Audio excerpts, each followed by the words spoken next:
नमस्कार साथियों, आप सभी का बहुत बहुत स्वागत है आपके अपने YouTube चैनल पर। कैसे हैं आप लोग? उम्मीद करते हैं बहुत ही अच्छे होंगे और अच्छे से तैयारी कर रहे होंगे।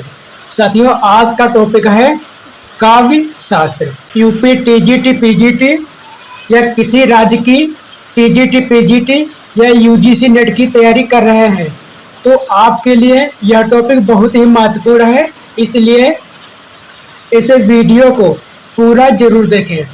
शुरू करते हैं। पहले हम लोग ये जानेंगे कि जो काव्य शास्त्र है ये कैसे बना है, मतलब इसकी उत्पत्ति कैसे हुई है। पहले अलंकार शास्त्र था, उसके बाद में सौंदर्य शास्त्र, फिर साहित्य शास्त्र, फिर क्रियाकलाप। जो काव्य शास्त्र है पहले जाना जाता था अलंकार शास्त्र के नाम से, उसके बाद में सौंदर्य शास्त्र के नाम से, फिर साहित्य शास्त्र के नाम से, क्रियाकलाप के नाम से, उसके बाद में काव्य शास्त्र के नाम से। अब अगला पॉइंट दिया है, काव्य शास्त्र को सर्वप्रथम अलंकार शास्त्र नाम दिया गया। अगला पॉइंट दिया है, ये प्रश्न कई बार पूछा जा चुका है। भामा, उद्भट, रुद्रट, वामन आदि आचार्यों ने अपनी पुस्तकों का नाम अलंकार के नाम पर रखा। इसमें रस, गुण, दोष आदि का वर्णन है, परंतु यहाँ अलंकार प्रधान है। अगला पॉइंट दिया है अलंकार गुण, रीत, रस आदि सभी तत्व काव्य को सौंदर्य प्रदान करते हैं, अतः अनेक विद्वानों ने इसे सौंदर्य शास्त्र नाम दिया है।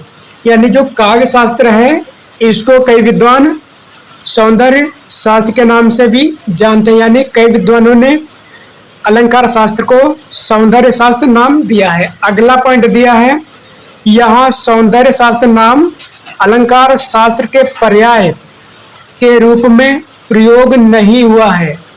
कुछ आचार्यों ने इसे साहित्य शास्त्र नाम दिया है, विशेष रूप से आचार्य राजशेखर ने।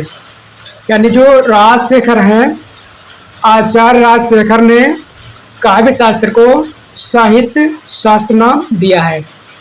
रुय्यक और आचार्य विश्वनाथ ने अपने ग्रंथों का नाम भी साहित्य शास्त्र के नाम पर रखा है। रुय्यक का ग्रंथ है साहित्य मीमांसा, विश्वनाथ का ग्रंथ है साहित्य दर्पण। अगला पॉइंट दिया है, काव्य शास्त्र का एक दूसरा नाम क्रियाकलाप भी मिलता है। दोस्तों, यदि आपको लिखावट समझ में ना आ रही हो तो मैं जो बोलता हूँ उस पे आप लोग जरूर ध्यान दें। बाद में इसे काव्य शास्त्र नाम दिया गया, जिसका अर्थ है विभिन्न काव्यांगों की समीक्षा, यानी समालोचना। अतः यह नाम सबसे उपयुक्त था तथा यह नाम ही सर्वाधिक प्रचलित हुआ। समालोचना विधा के रूप में काव्य शास्त्र शब्द का सर्वप्रथम प्रयोग आचार्य भोज ने सरस्वती कंठाभरण में किया। यह पॉइंट बहुत ही महत्वपूर्ण है। काव्य शास्त्र का काल विभाजन। संपूर्ण काव्य शास्त्र को 4 भागों में विभाजित किया जा सकता है। यह कई बार पूछा जा चुका है कि जो काव्य शास्त्र है इसको कितने भागों में बांटा गया है, तो 4 भागों में। पहला है प्रारंभिक काल, दूसरा है रचनात्मक काल और तीसरा है निर्णयात्मक काल, चौथा है व्याख्यात्मक काल। ये सभी काल क्रम से दिए हैं। पहले पढ़ेंगे नंबर 1 प्रारंभिक काल। इसका समय है वैदिक काल 650 ईस्वी तक, वेदों से लेकर भरत यानी भामा तक। अगला है वेदों में रस, छंद, अलंकार का प्रयोग किया गया। रस छंद अलंकार को काव्यांग कहा जाता है। यह पॉइंट कई बार पूछा जा चुका है। अगला पॉइंट दिया है, यह काल वेदों से प्रारंभ होता है। वेदों में काव्यांग का भले ही स्वतंत्र वर्णन न हुआ हो, परंतु काव्यांग वेदों में है। तो काव्यांग कौन कौन से होते हैं? रस, छंद, अलंकार, गुण, दोष। अगर पूछे कि काव्यांग कौन कौन से हैं, तो रस, छंद, अलंकार, गुण, दोष आदि ये सभी काव्यांग है, यानी काव्य के अंग हैं। अगला पॉइंट दिया है, वेदों के बाद निरुक्त, उपनिषद, महाभारत आदि में काव्यांग पाए जाते हैं। इस प्रकार काव्यांगों की चर्चा स्वतंत्र न होते हुए भी कहीं न कहीं हमारे साहित्य में विद्यमान थी। इसके बाद अनेक आचार्य आए जिन्होंने एक एक काव्यांग की स्वतंत्र चर्चा की।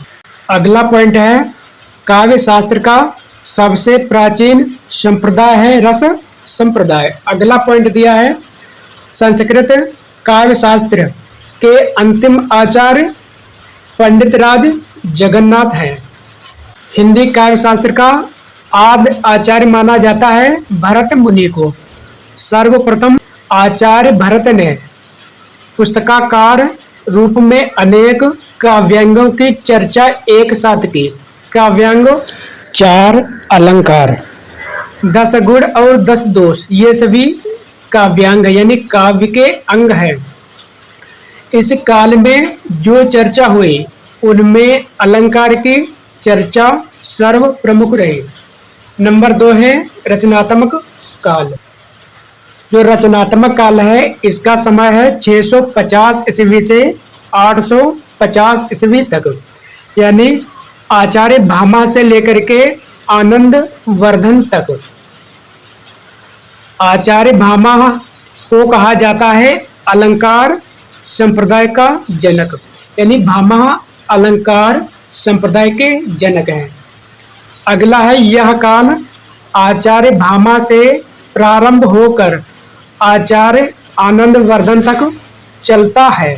अगला पॉइंट दिया है, इस काल में अनेक संप्रदायों का जन्म हुआ, जैसे अलंकार संप्रदाय, भामा, दंडी, उद्भट, रुद्रट, ये अलंकारवादी हैं। यह भी प्रश्न कई बार पूछा जा चुका है कि अलंकारवादी कौन है, तो भामा, दंडी, उद्भट, रुद्रट। अगला पॉइंट दिया है, नोट वामन रीत संप्रदाय के हैं। यदि रीत संप्रदाय ऑप्शन में नहीं है तो वामन को अलंकार संप्रदाय में रखेंगे। ये बहुत ही महत्वपूर्ण नोट दिया है, वामन रीत संप्रदाय के हैं। यदि रीत संप्रदाय ऑप्शन में नहीं है तो वामन को अलंकार संप्रदाय में रखेंगे। अगला पॉइंट दिया है, रीत संप्रदाय।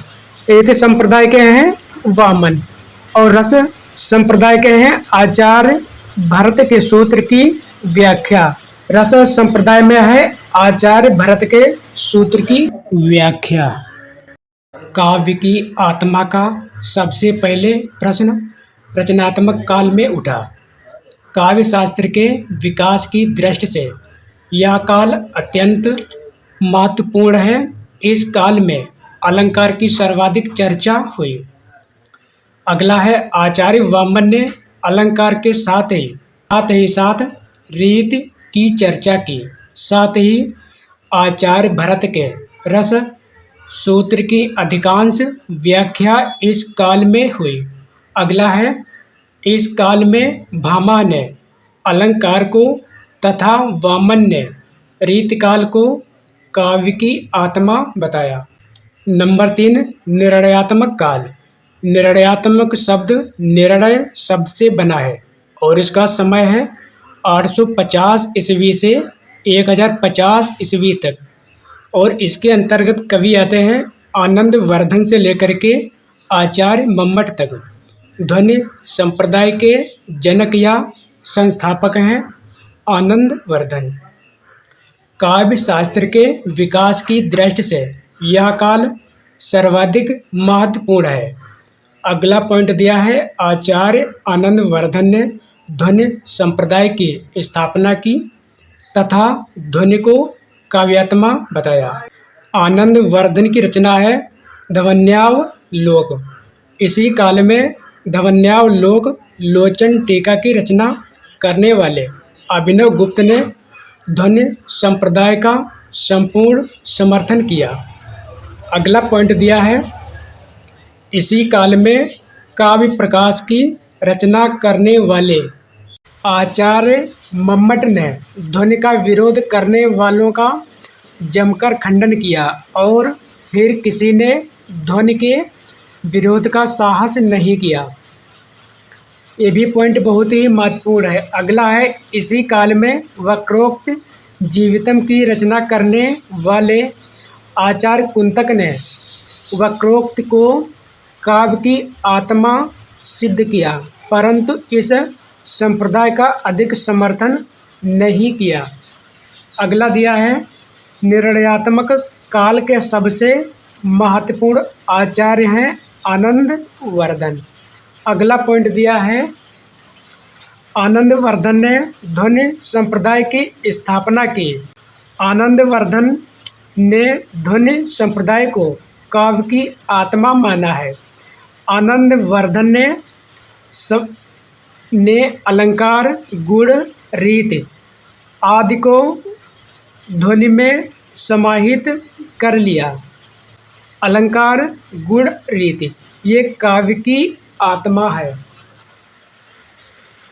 इन्होंने रस, गुण, रीति, अलंकार आदि को ध्वनि के उत्कर्षक तत्व के रूप में मान्यता दी। अगला है, इसी काल में आचार्य अभिनव गुप्त ने आचार्य आनंदवर्धन की पुस्तक ध्वन्यावलोक पर लोचन नामक टीका लिखी। टीका यानी ध्वन्यावलोक लोचन, ये क्या है? ये टीका है। अगला है, इन्होंने ध्वनि के विरोधी आचार्यों का खंडन किया। किसने किया है? आनंदवर्धन ने। अगला है, इसी काल में आचार्य मम्मट ने ध्वनि की पुनर्स्थापना की। इसके पश्चात ध्वनि का विरोध नहीं हुआ। अगला है, पुनर्स्थापक पर आचार्य के रूप में मम्मट को जाना जाता है। मम्मट का ग्रंथ है काव्य प्रकाश। बहुत ही महत्वपूर्ण पॉइंट है। इसी काल में आचार्य कुंतक ने वक्रोक्त जीवितम नामक ग्रंथ लिखकर वक्रोक्त संप्रदाय को स्थापित करने का प्रयास किया। चार है, व्याख्यात्मक काल। व्याख्यात्मक शब्द व्याख्या शब्द से बना है। काव्य शास्त्र का यह चतुर्थ काल अपनी व्याख्या के लिए अधिक प्रसिद्ध रहा।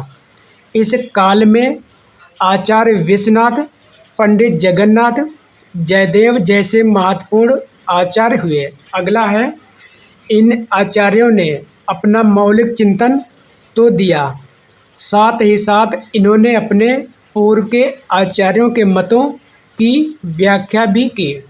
इसी काल में आचार्य क्षेमेंद्र जैसे महत्वपूर्ण आचार्य हुए, जिन्होंने औचित्य संप्रदाय की स्थापना की। अगला है, इस काल के प्रमुख आचार्य निम्न हैं। ध्वनि संप्रदाय। ध्वनि संप्रदाय के आचार्य हैं रुय्यक, विश्वनाथ, क्षेमेंद्र, विद्याधर, विद्यानाथ, जयदेव, अप्पय दीक्षित, पंडितराज जगन्नाथ। अब हम लोग पढ़ेंगे रस के व्याख्याता, यानी रस के व्याख्याता कौन कौन हैं। शारदा, तनय, रूप, गोस्वामी, भानुदत्त। अलंकार के व्याख्याता कौन है? रुय्यक, विश्वनाथ, जयदेव, अप्पय दीक्षित, विश्वेश्वर। औचित्य संप्रदाय के हैं क्षेमेंद्र। अगला है, हिंदी का काव्य शास्त्र का प्रथम यानी आद्य आचार्य हैं भरत मुनि। हिंदी काव्य शास्त्र की प्रथम पुस्तक है नाट्य शास्त्र। अब हम लोग पढ़ेंगे आचार्यों का संक्षिप्त परिचय। सबसे पहले पढ़ेंगे भरत मुनि के बारे में। भरत मुनि का समय है 2री शताब्दी ईसा पूर्व से प्रथम शताब्दी ईसा पूर्व, और इनकी पुस्तक यानी इनका ग्रंथ है नाट्य शास्त्र, बहुत ही महत्वपूर्ण है। आचार्य भरत ने नाट्य शास्त्र को पंचम वेद की संज्ञा दी। यह पॉइंट कई बार पूछा जा चुका है। भरत मुनि ने ऋग्वेद से पाठ लिया है, सामवेद से गान लिया है, यजुर्वेद से अभिनय लिया है और अथर्ववेद से रस लिया है। भरत मुनि ने चारों वेदों से तत्व लिया। इन तत्वों से पंचम वेद के रूप में नाट्य शास्त्र की रचना की है। अगला है नाटक में रस प्रधान होता है। नाटक दृश्य काव्य है। भरत मुनि को दृश्य काव्य परंपरा का जनक माना जाता है। काव्य दृश्य काव्य होता है और श्रव्य काव्य। आचार्य भरत को दृश्य काव्य परंपरा का जनक माना जाता है। आचार्य भरत रस सिद्धांत के जनक हैं। नाट्य शास्त्र। वर्तमान में नाट्य शास्त्र में 36 अध्याय हैं। अगला पॉइंट है 36 अध्याय में भरत मुनि ने रस, अलंकार, गुण, दोष आदि का वर्णन किया है। अगला पॉइंट है नाट्य शास्त्र के 6ठे अध्याय में आचार्य भरत ने रस, विभाव, अनुभाव आदि का वर्णन किया है। अगला पॉइंट दिया है 6ठे अध्याय में ही भरत मुनि ने अपना प्रसिद्ध रस सूत्र यानी रस सिद्धांत, विभावानुभाव, व्यभिचारी, संयोगवाद, रस निष्पत्ति दिया है। ये सभी पॉइंट बहुत ही महत्वपूर्ण है। इस सिद्धांत की व्याख्या करने वाले 4 आचार्य क्रमशः हैं भट्ट लोलट, भट्ट शंकुक, भट्ट नायक, अभिनव गुप्त हैं। अगला है मम्मट तथा पंडित राज जगन्नाथ ने भी इस सूत्र में महत्वपूर्ण रोल निभाया है। अगला पॉइंट है रस सिद्धांत यानी रस सूत्र के जनक, प्रणेता, प्रथम या आदि आचार्य भरत मुनि है। यह प्रश्न कई बार पूछा जा चुका है। अगर पूछे कि रस सिद्धांत के जनक तो हो जाएंगे भरत मुनि। अगर पूछे कि रस सिद्धांत के प्रणेता तो भी होंगे भरत मुनि। अगर पूछे रस सिद्धांत के प्रथम कौन है तो भरत मुनि। रस सिद्धांत के आदि कौन है तो भरत मुनि। रस सिद्धांत पूछा जाए या रस सूत्र पूछा जाए एक ही बात है। रस सिद्धांत या रस सूत्र के प्रथम व्याख्याता आचार्य भट्ट लोलट हैं। 7वें अध्याय में भी इस की चर्चा है, अर्थात 6वें तथा 7वें अध्याय में रस की चर्चा है। अभिनव गुप्त रस सूत्र के चौथे व्याख्याता है। ने नाट्य शास्त्र पर अभिनव भारती नामक टीका लिखी। अब पढ़ेंगे आचार्य भामा के बारे में। इनका समय है 5वीं शताब्दी से 6वीं शताब्दी यानी 450 ईस्वी से 550 ईस्वी, और उनका जन्म स्थान है कश्मीर। पिता का नाम नक्रिल गोमिल, और उनकी पुस्तक यानी ग्रंथ है काव्य अलंकार। अगला है पॉइंट भामा अलंकार के जनक हैं। यह पॉइंट बहुत ही महत्वपूर्ण है। अलंकार काव्य और कविता में होता है। काव्य श्रव्य है, इसलिए भामा को श्रव्य काव्य परंपरा का जनक माना जाता है। अगला पॉइंट है भामा को अलंकार सूत्र यानी सिद्धांत तथा श्रव्य काव्य परंपरा का जनक माना जाता है। काव्यालंकार 6 परिच्छेदों में विभक्त है। काव्यालंकार में मुख्य रूप से काव्य शरीर, अलंकार, दोष, न्याय, बुद्ध यानी 5 तत्वों का वर्णन है। इन्होंने शब्द और अर्थ को सर्वप्रथम एक साथ समाहित करने का प्रयास किया। इनका सूत्र है शब्दार्थों सहितो काव्यम। सर्वप्रथम 3 गुणों का सिद्धांत आचार्य भामह ने दिया, ओज, प्रसाद और माधुर्य। अगले कवि हैं आचार्य दंडे। ये निवासी है दक्षिण भारत के और इनका समय है 650 ईस्वी के लगभग। पिता का नाम है वीर दत्त और इनके ग्रंथ हैं काव्यादर्श, 10 कुमार चरितम, अवंत कुमारी कथा, छंदो विचित, कला परिच्छेद, द्विसंधान काव्य। अगला है काव्यादर्श, काव्यशास्त्र विषयक महत्वपूर्ण ग्रंथ है।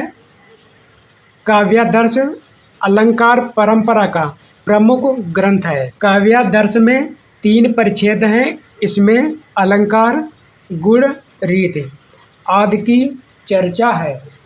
दंडी ने रीत के लिए मार्ग या वत्रम शब्द का प्रयोग किया है। इन्होंने वैदर्भ और गौड़ 2 मार्गों की चर्चा की है।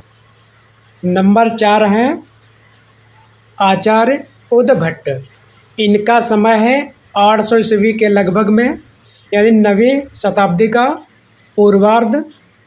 यह दिया है सरस्वती पांडे बुक में। ये निवासी है कश्मीर के और इनका ग्रंथ यानी किताब है अलंकार रसा संग्रह। यह अलंकार का ग्रंथ है। अलंकार सार संग्रह नामक यह ग्रंथ 69 कारिकाओं में विभक्त है। इसे 6 वर्गों में विभाजित किया गया है। अलंकार सार संग्रह पर 2 टीकाएं प्राप्त होती है। नंबर 1 प्रतिहारेंद्र कृत अलंकार सार संग्रह लघु वृत्ति। नंबर 2 राजानक तिलक कृत उद्भट विवेक। अगले कवि हैं आचार्य वामन। इनका समय है 8वीं शताब्दी से 9वीं शताब्दी के बीच और यह दिया है सरस्वती पांडे बुक में पेज नंबर 21 पर। और समय इनका माना गया है 800 ईस्वी के लगभग। उद्भट के समकालीन है और इनका स्थान है कश्मीर। पुस्तक यानी ग्रंथ का नाम है काव्यालंकार सूत्र वृत्त। आचार्य वामन को रीत संप्रदाय का जनक माना जाता है। अगला है काव्यालंकार सूत्र वृत्ति नामक ग्रंथ 5 अध्याय और 12 अधिकरणों में विभक्त है। अगला दिया है काव्य शास्त्र में वामन प्रथम ऐसे आचार्य हैं जिन्होंने काव्य शास्त्र के सिद्धांतों को सूत्रों में पिरोया और उन सूत्रों की स्वयं वृत्ति यानी टीका भी लिखी। इस प्रकार की वृत्तियों को उन्होंने कविप्रिया नामक ग्रंथ में संग्रहित किया। अगला है आचार्य वामन ने सर्वप्रथम काव्यात्मा का प्रश्न उठाया। ये सभी पॉइंट बहुत ही महत्वपूर्ण हैं और रीतिरात्मा काव्य से कहकर रीत को काव्यात्मा कहा। इन्होंने वैदर्भ, पांचाल और गौड़ नामक मार्ग यानी रीत बताए। अगले कवि हैं रुद्रट। इनका समय है 850 ईस्वी के लगभग। स्थान है दक्षिण भारत। ग्रंथ इनका है काव्यालंकार। काव्यालंकार 16 अध्यायों में विभक्त है।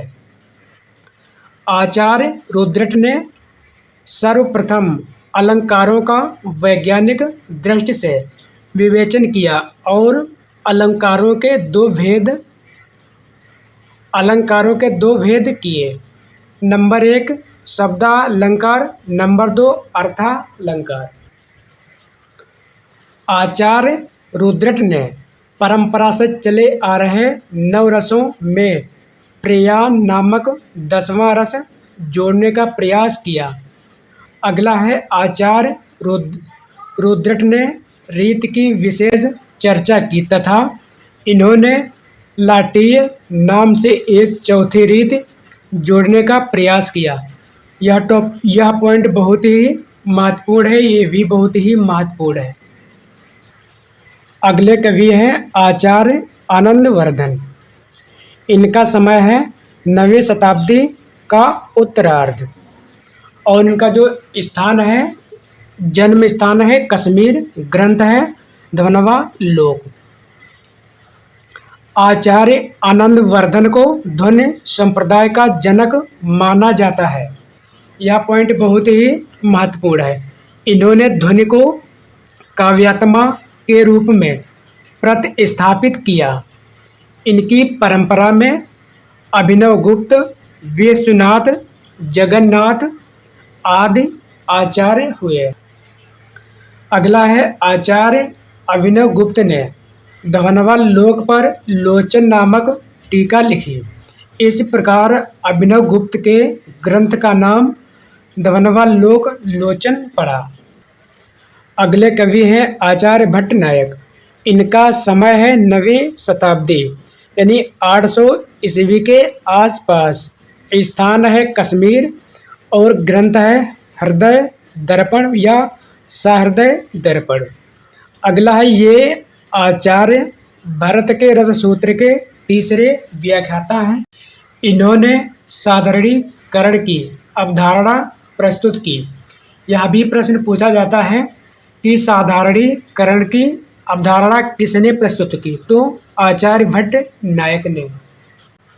अगले कवि हैं आचार्य राजशेखर। इनका समय है 9वीं शताब्दी का उत्तरार्ध। स्थान है विदर्भ यानी महाराष्ट्र। यहीं से वैदर्भी रीत को माना जाता है। इनके ग्रंथ हैं काव्य मीमांसा, यह है काव्य शास्त्र का भाग। अगला है कर्पूर मंजरी, विद्वल साल भंजिका, बाल भारती या प्रचंड महाभारत। काव्य शास्त्र में राजशेखर को काव्य शिक्षा संप्रदाय का जनक माना जाता है। अगला है काव्य मीमांसा को काव्य शिक्षा परक ग्रंथों का प्रवर्तक ग्रंथ माना जाता है। अगला है काव्य मीमांसा में 18 अधिकरण थे, पर अब एक ही अधिकरण प्राप्त है। इसे काव्य रहस्य नाम दिया गया है। अगले कवि हैं आचार्य अभिनव गुप्त।